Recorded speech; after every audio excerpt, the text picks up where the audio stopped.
الحمد للہ رب العالمین والعاقبۃ للمتقین اللہم صلی علی محمد وعلی آل محمد کما صلیت علی ابراہیم وعلی آل ابراہیم انک حمید مجید اللہم بارک علی محمد وعلی آل محمد کما بارکت علی ابراہیم وعلی آل ابراہیم انک حمید مجید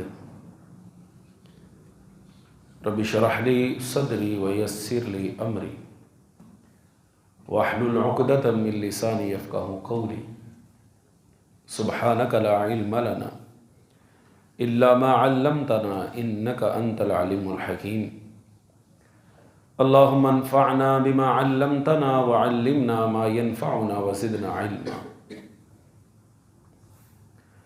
باب ہے ثناء الناس علی المیت، لوگوں کا میت کی تعریف کرنا۔ عن انس رضی اللہ عنہ، حضرت انس رضی اللہ تعالی عنہ سے روایت ہے کہ مروا بجنازۃ فاثنوا علیہا خیرا، لوگ ایک جنازہ لے کر گزرے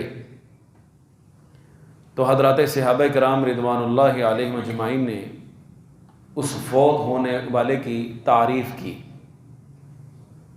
فقال النبی صلی اللہ علیہ وسلم وجبت، آپ نے فرمایا اس کے لیے واجب ہو گئی۔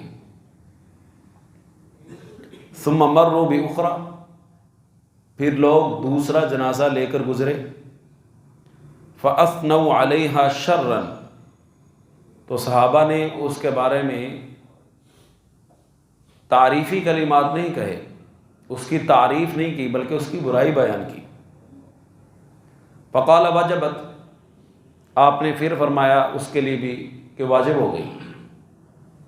فقال عمر بن الخطاب رضی اللہ عنہ ما وجبت، اللہ کے رسول صلی اللہ علیہ وسلم سیدنا عمر فاروق رضی اللہ تعالیٰ عنہ کہنے لگے اللہ کے رسول آپ نے 2 مرتبہ فرمایا کہ واجب ہو گئی، کیا واجب ہو گئی؟ قال ھذا اثنیتم علیہ خیرا، یہ جو جس کی تم نے تعریفی کلمات کہے ہیں فوجبت لہ الجنہ، اس کے لیے جنت واجب ہو گئی۔ وَهَذَا اثنیتم علیہ شرا، اور یہ جس کی تم نے برائی بیان کی ہے کہ فوجبت لہ النار، اس کے لیے جہنم واجب ہو گئی۔ انتم شہداء اللہ فی الارض، تم زمین میں اللہ کے گواہ ہو، اللہ کی گواہی دینے والے۔ مطلب انسان جہاں زندگی گزارتا ہے، اگر اچھی زندگی گزارتا ہے اور لوگ اس کے بارے میں شہادت دیتے ہیں کہ ہم نے ظاہری طور پر اس کو اچھا پایا، ہم نے دیکھا کہ اس کا کردار اچھا تھا، اس کا اخلاق اچھا تھا، لوگوں کے ساتھ میل جول اچھا تھا، لوگوں کی تکلیفوں پر صبر کرتا تھا، لین دین کے معاملے میں بڑا ایک نرم گوشہ رکھتا تھا، فرمایا اگر تم اس کے بارے میں گواہی دیتے ہو کہ یہ بندہ اچھا تھا، تمہاری اس گواہی کی بنیاد پر اللہ تعالیٰ اس کو جنت دے دے گا۔ اور اگر تم نے تعریفی کلمات کی بجائے یہ کہا کہ یہ بڑا بددیانت تھا، لوگوں کا مال کھاتا تھا، لوگوں کی امانتیں دبا جاتا تھا، نماز نہیں پڑھتا تھا، لوگوں کے ساتھ اس کا رویہ اچھا نہیں تھا، فرمایا تمہارے ان کلمات گویا یہ تمہاری گواہی ہے، اور اس گواہی کی بنیاد پر اللہ اس کو جہنم میں پھینک دے گا۔ صحیح مسلم کی ایک اور روایت ہے، آپ صلی اللہ علیہ وسلم کے پاس ایک جنازہ گزرا، آپ نے فرمایا المستریح والمستراح منہ، یا یہ راحت پا گیا یا اس سے راحت پا لی گئی۔ صحابہ نے کہا وَمَا الْمُسْتَرِيحُ وَالْمُسْتَرَاحُ مِنْهُ یا رسول اللہ صلی اللہ علیہ وسلم، اللہ کے رسول یہ راحت پا گیا یا اس سے راحت پا لی گئی، بات سمجھ نہیں آئی۔ آپ صلی اللہ علیہ وسلم نے فرمایا اما المؤمن، مومن آدمی یستریح من الدنیا، مومن آدمی اپنی موت کے ذریعے دنیا سے راحت پا جاتا ہے. دنیا کے اندر جن جنجلوں کے اندر وہ پھنسا ہوتا ہے اس کی جان چھوٹ جاتی ہے. وَأَمَّا الْفَاجِرُ، اور جو اللہ کا سرکش ہوتا ہے، اللہ کا باغی ہوتا ہے، اللہ کی نافرمانی کرنے والا ہوتا ہے، يَسْتَرِيحُ مِنْهُ الْعِبَادُ وَالْبِلَادُ وَالشَّجَرُ وَالدَّوَابُ. يَسْتَرِيحُ مِنْهُ الْعِبَادُ، اللہ کے بندے راحت پا جاتے ہیں اس سے. شہروں کے شہر کہتے ہیں یا اللہ جان چھوٹی، حتیٰ کہ درخت وہ بھی شکر ادا کرتے ہیں کہ اس گندگی سے ہماری جان چھوٹ گئی. بلکہ اس سے آگے بات سنیے، فرمایا زمین پر رینگنے والے جانور بھی کہتے ہیں یا اللہ تیرا شکر ہے اس سے ہماری جان چھوٹ گئی. بھئی درختوں کو ہماری گناہوں سے کیا، جانوروں کو ہماری برائیوں سے کیا؟ اس کا مطلب یہ ہے کہ ہم جب اللہ کی بغاوت کرتے ہیں، اللہ کی نافرمانی کرتے ہیں، اس نافرمانی کا، اس گناہوں کی نحوست کا اثر ان کے بھی اوپر پڑتا ہے. جانوروں پر بھی ہمارے گناہوں کی نحوست کا اثر پڑتا ہے. ذہن میں سوال تو آتا ہوگا کہ جی اگر ایسا ہے تو کیا نیکی کرنے کی وجہ سے بھی ان کے اوپر اثر ہوتا ہے؟ گناہوں کا اگر اثر ہے تو کیا نیکی کا اثر بھی ہوتا ہے؟ بالکل ہوتا ہے. نبی علیہ الصلوۃ والسلام کا فرمان ہے نا، جو بندہ لوگوں کو خیر کی بات سکھاتا ہے، خیر سکھاتا لوگوں کو، زمین پر رینگنے والی چیونٹی اور سمندر میں تیرنے والی مچھلی بھی اس کے لیے دعا کرتی، اس کے لیے دعائیں خیر کرتی، مغفرت کرتی. اس کا مطلب یہ ہے کہ ہماری نیکیوں کا، ہمارے گناہوں کا اثر ان بے زبان مخلوق کے اوپر بھی ہوتا ہے. اور آپ خود فیصلہ کر لیں کہ آپ نے کون سا واجبات لینا ہے، جنت واجب لینی ہے یا جہنم واجب لینی ہے. یہ ہمارے اپنے کردار کے اوپر ہے کہ ہم کیسی زندگی گزارتے ہیں، ہمارا لوگوں کے ساتھ میل جول کیسا ہے. عربی کا مقولہ ہے نا، صاحب البیت ادری ما فی، گھر والا گھر کے حالات کو زیادہ بہتر جانتا ہے. ہر آدمی کو پتا ہے میں کیسا ہوں، اور اپنے آپ کو بدلنا کوئی مشکل کام نہیں. نبی کریم صلی اللہ علیہ وسلم تشریف فرما ہے، آپ کے کندھوں مبارک کے اوپر آپ کی کملی مبارک، جسے ہم کملی کہتے ہیں، چادر مبارک، وہ آپ کے کندھوں پہ ہے. ایک عرابی آتا ہے اور یوں آپ کی چادر کھینچتا ہے. آپ نے دیکھا ہوگا کہ آپ کوئی کپڑا وغیرہ نا زور سے کھینچیں، ایک ہاتھ میں پکڑ کر نا یوں کھینچیں تو ہاتھ میں تپش پیدا ہو جاتی ہے، ہیٹ ہو جاتا ہے. اس نے اتنی زور سے چادر مبارک کھینچی کہ آپ کی گردن مبارک میں نشان پڑ گیا. اچھا میں آپ سے پوچھتا ہوں کہ اگر ایسا معاملہ میرے ساتھ ہو جائے یا آپ کے ساتھ ہو جائے، آپ کا کیا رویہ ہوگا؟ کیوں جی؟ ہاں جی، پکڑ لیں گے، اس کو ماریں گے نا، 2-4 لگائیں گے، کہیں گے تیری جرت کیسے ہوئی مجھے ہاتھ لگانے کی. ایسے ہی ہے. نبی علیہ السلام نے کیا کیا ہوگا؟ آپ صلی اللہ علیہ وسلم نے بھی پکڑ لیا ہوگا اسے. آپ صلی اللہ علیہ وسلم مسکرا پڑے، آپ صلی اللہ علیہ وسلم مسکرا پڑے، اور وہ کہنے لگا کہ جی اللہ کے مال میں سے مجھے بھی دے. ایک روایت میں ہے کہ اس نے قرض لینا تھا نبی علیہ السلام سے، آپ نے کچھ دیر کے لیے قرض لیا ہوا تھا اور وہ کہہ رہا تھا جی میرا قرض واپس کریں. تو آپ صلی اللہ علیہ وسلم نے فرمایا کہ ابھی تو وقت نہیں آیا، کہنے لگا نہیں مجھے چاہیے. تو آپ نے فرمایا ٹھیک ہے یار اس کا قرض واپس دے دو. اونٹ وغیرہ کو جانور لیا تھا وہ واپس کر دیا. یہ ہے اچھا کردار کہ کوئی آپ کے ساتھ جتنا مرضی برا سلوک کرے، آپ آگے سے یہ نہ کہیں کہ ہم نے ہاتھ میں چوڑیاں نہیں پہنی ہوئی، ہم اینٹ کا جواب پتھر سے دیں گے. اینٹ کا جواب پھول سے دینا ہے، اور یہی سنت نبوی. جن جن لوگوں نے آپ کو نقصان پہنچایا، آپ کی ذات مقدسہ کو اٹیک کیا، فتح مکہ کے موقع پر سارے سامنے تھے، آپ چاہتے تو ان کی گردنیں اڑا دیتے، سب کو قتل کرا دیتے. آپ نے پوچھا بتاؤ میں تمہارے ساتھ کیا کرنے والا ہوں. یار اندازہ کریں ذرا آپ کہاں سے اتنا حوصلہ لے کے ہیں. 13 سالہ مکی زندگی, اور اس کے بعد سن 8 ہجری کے اندر مکہ فتح ہوتا ہے, یعنی 13 اور 8 21 سال. 21 سال جن لوگوں نے نبی مکرم صلی اللہ علیہ وسلم اور آپ کے حضرات صحابہ کو چین سے نہیں بیٹھنے دیا, ہر وقت آپ کو کوئی نہ کوئی تکلیف پہنچاتے رہے ہیں اور سکون کے ساتھ زندگی نہیں گزارنے دی. کبھی بدر کا مارکا, کبھی احد کا مارکا, کبھی حنین کا مارکا, یہ سارے غزوات ہو رہے ہیں, لڑائیاں ہو رہی ہیں, جنگیں ہو رہی ہیں. اس میں آپ کے جلیل القدر صحابہ شہید ہو جاتے ہیں, آپ کے چچا حضرت حمزہ رضی اللہ تعالیٰ شہید ہو جاتے ہیں, آپ کی اپنی بیٹی جو ہے وہ اس ضمن میں دنیا سے چلی جاتی. کتنا نقصان ہوا آپ صلی اللہ علیہ وسلم کا, آپ ذرا اندازہ کریں. آپ نے پوچھا بتاؤ میں تمہارے ساتھ کیا سلوک کرنے والا ہوں. اختیار تھا آپ کو, آپ جو چاہتے کر دیتے. وہ کہنے لگے ہم آپ سے خیر کی امید رکھتے ہیں. یعنی دیکھیں انہوں نے بھی کیا صورتحال اختیار کی تھی, اب خود بھی ترس کی امید رکھ رہے ہیں کہ ہمارے پر ترس کیا جائے. آپ نے فرمایا میرا تمہارے ساتھ وہی سلوک ہے جو حضرت یوسف علیہ السلام نے اپنے بھائیوں کے ساتھ کیا تھا. لا تثریب علیکم اليوم, جاؤ میں نے تم سب کو معاف کر دیا. اور ایک ہم ہیں, خاندان میں رشتہ دار میں کوئی انبن ہو جائے نا تو پتہ کیا کہتے ہیں, یہ جیس صفحے دے گالے لکھی نا صفائی پاڑ دے صلح نہیں ہو سکتی. ایسے ہی ہے نا, یہ ہمارے لیے مر گیا, ہم اس کے لیے مر گئے, بس جینا مرنا ختم. میں مر جاؤں میری جنازے کی چارپائی کو یہ ہاتھ نہ لگائے, میرا مرا ہوا منہ نہ دیکھے, میری قبر پہ نہ آئے, آج کے بعد جینا مرنا ختم. بس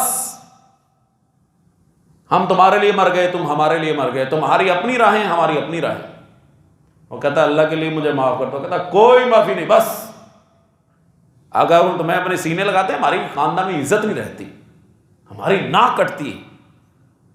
اور بھائی ایک طرف تمہاری ضد بازی ہے, ایک طرف دیکھو تو صحیح نبی کریم صلی اللہ علیہ وسلم کا اسوہ اور نمونہ ہمارے سامنے ہے. وہ کہتے ہیں بس بس ٹھیک ہے مانتے ہیں, لیکن یہ کام نہیں ہو سکتا. کیسا مسلمان ہے؟ آپ صلی اللہ علیہ وسلم کو جو نقصان پہنچائے گئے ہیں, اپنے نقصان کا ذرا موازنہ تقابل کمپیریزن تو کر کے دیکھو کہ تمہارا نقصان زیادہ ہے کہ رسول اللہ صلی اللہ علیہ وسلم کا نقصان زیادہ ہے. یار 21 سال زندگی کا ایک عرصہ بنتا ہے, ہمارے ہاں تو چند لمحوں کا معاملہ ہوگا, اور ہم ایسی انا کا مسئلہ بناتے ہیں, انا کا بت توڑنے کے لیے تیار ہی نہیں ہے. نا جی نا, یہ کام نہیں ہو سکتا, بس ختم ہو گیا کام. اگر باپ بیٹے کی آپس میں بن گئی ہے, تو میرا بیٹا ہی نہیں ہے, آ کر دو جی اس کو جائیداد سے نکال دو. یاد رکھیں, یہ مسئلہ سمجھ لیں, آپ کا بیٹا آپ کا ہی رہنا ہے. آپ جتنا مرضی آگ کر دیں اس کو, قانونی طور پر تو آپ آگ کر سکتے ہیں, لیکن شرعی طور پر آپ اس کو آگ نہیں کر سکتے. آپ کا بیٹا ہے, تو نے میری خدمت نہیں کی, تیرا کوئی حصہ نہیں ہے. بھائی کہاں یہ بات موجود ہے کہ ماں باپ کی خدمت کرے گا تو حصہ ملے گا؟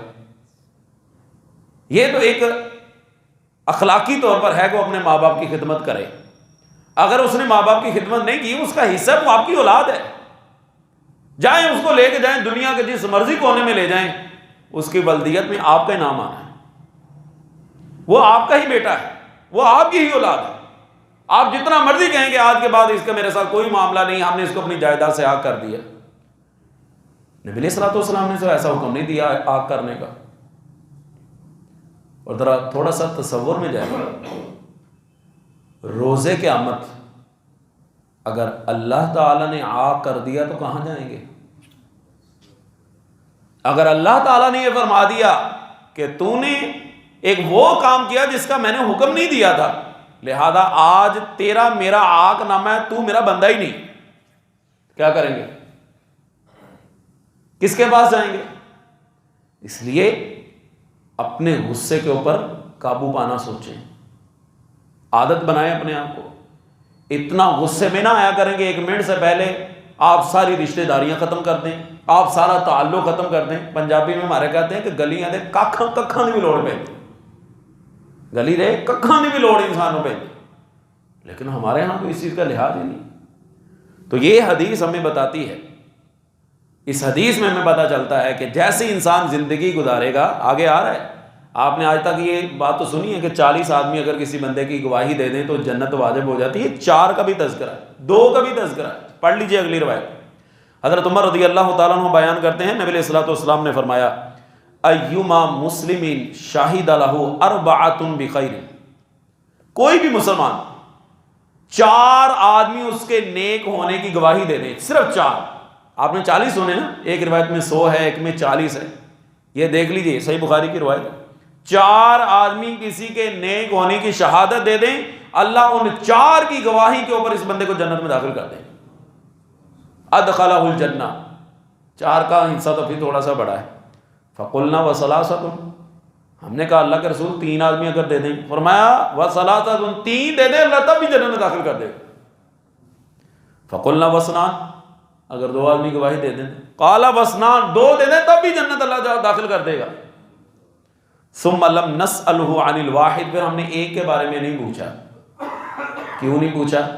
اس لیے کہ عام طور پر شہادت کا قاعدہ کلیہ 2 گواہیوں کا ہوتا ہے، 2 آدمیوں کی گواہی معتبر مانی جاتی ہے۔ امام بخاری رحمہ اللہ نے کتاب الشہادات کے اندر اس حدیث کو ذکر کیا ہے۔ تو یار کوئی نہ کوئی زندگی تو ایسی گزارے نا کہ 2 بندے ہی ہمارے حق میں گواہی دے سکیں کہ میں اس کو اپنی حد تک اچھی طرح جانتا ہوں، اس کے معاملات بڑے صاف تھے، یہ لوگوں کے ساتھ بڑا اچھا کردار رکھتا تھا۔ آپ سن کے حیران ہوں گے، ایک واقعہ ملتا ہے، بڑا معروف واقعہ ہے، رات ایک جگہ پہ تذکرہ بھی ہو رہا تھا اس کا، کہ ایک آدمی جو بظاہر اللہ کی بغاوت کرتا تھا، یعنی اللہ تعالیٰ کے احکامات پر عمل نہیں کرتا تھا، ایک نیک آدمی کو اللہ تعالیٰ نے خواب میں دکھایا کہ اس بندے کو عمرہ کرواؤ۔ بڑا معروف واقعہ ہے، عرب کا واقعہ ہے، مسلسل اس کو خواب آئی، وہ اس کے گھر میں گیا، اس کو کہنے لگا یار میں نے تمہیں عمرہ کرانا ہے، کہتا یار تم مجھے شرمندہ کر رہے ہو، میں نے تو کبھی نماز نہیں پڑھی اور تم مجھے عمرے پہ لے کے جا رہے ہو۔ کہتا بہرحال میں نے تمہیں لے کے جانا، چلا گیا، عمرے کے دوران وہ فوت ہو گئے۔ وہ بڑا پریشان کہ یار وہ بندہ جس نے کبھی نماز نہیں پڑھی، اللہ تعالیٰ نے اپنے گھر میں اس کو موت دے دی، ایسی ایمان والی موت۔ قصہ مختصر جی، وہ اس کی تحقیق کرتے کرتے جب اس کے گھر میں پہنچا تو پتہ چلا کہ اس کے گھر کے ساتھ ہی ایک بیوہ عورت تھی، بیوہ عورت تھی، یہ جتنا راشن اپنے گھر کا لے کے آتا تھا اتنا ہی اس بیوہ کا بھی لے کے آتا تھا، اسے بیوہ کا بھی لے کے آتا۔ اللہ تعالیٰ کو یہی نیکی اس کی اتنی پسند آئی، یہی کردار اس اللہ تعالیٰ کو اس کا اتنا اچھا لگا کہ اللہ تعالیٰ نے اس کو جنت میں داخل کر دیا۔ اس کو موت دیکھیں کیسے ایمان افروز موت دی۔ تو ایسا کردار انسان کو کرنا چاہیے، ادا کرنا چاہیے، ایسا رویہ لوگوں کے ساتھ رکھنا چاہیے کہ لوگ اس کے مرنے پر گواہی دیں کہ ہم جانتے ہیں کہ اس نے بڑی شاندار زندگی گزاری، یہ اللہ تعالیٰ کا بڑا فرما بردار تھا، یہ اللہ کی بات مانتا تھا، اس کے لین دین کے معاملے میں بڑی نرمی تھی۔ وہ بنی اسرائیل کا تذکرہ کیا نا نبی علیہ الصلوۃ والسلام نے کہ ایک آدمی تھا، وہ لوگوں کو قرض دیتا تھا، اس نے اپنا ایک خادم رکھا ہوا تھا، وہ خادم جا کے لوگوں سے قرض لے کے آتا تھا، یہ اس کو بھیجتا اور ساتھ میں تلقین کرتا کہ اگر کسی کے پاس نہیں ہوں گے نا تو سختی والا معاملہ نہ کرنا، چپ کر کے مجھے آ کے بتا دینا، اس کے ساتھ کوئی بدتمیزی نہ کرنا، کوئی شور نہ مچانا۔ وہ خادم آ کے بتا دیتا جی ان لوگوں نے دے دیے ہیں، ان لوگوں نے کہا جی ہمارے پاس سخت نہیں ہے، کہتا بس ٹھیک ہے، ان کا نام ہی کاٹ دیتا، نام لسٹ میں سے کاٹ دیتا کہ میں نے ان سے اب قرضہ نہیں لینا۔ نبی کریم صلی اللہ علیہ وسلم نے فرمایا، اللہ تعالیٰ نے فرمایا اپنے اس بندے کو جب وہ فوت ہوا کہ یہ کرم کرنے والے معاملے، یہ رحم کرنے والے، یہ تو میرے ہیں، یہ صفات تو میری ہیں، کیا تم مجھ سے بھی زیادہ رحم کرنے والا ہے؟ ایسا تو نہیں ہو سکتا اللہ سے زیادہ۔ اللہ فرمایا تو میرے بندوں کے ساتھ رحمت والا معاملہ کرتا رہا ہے، جب میں تیرے ساتھ رحمت والا معاملہ کیا تجھے جنت میں داخل کر دی۔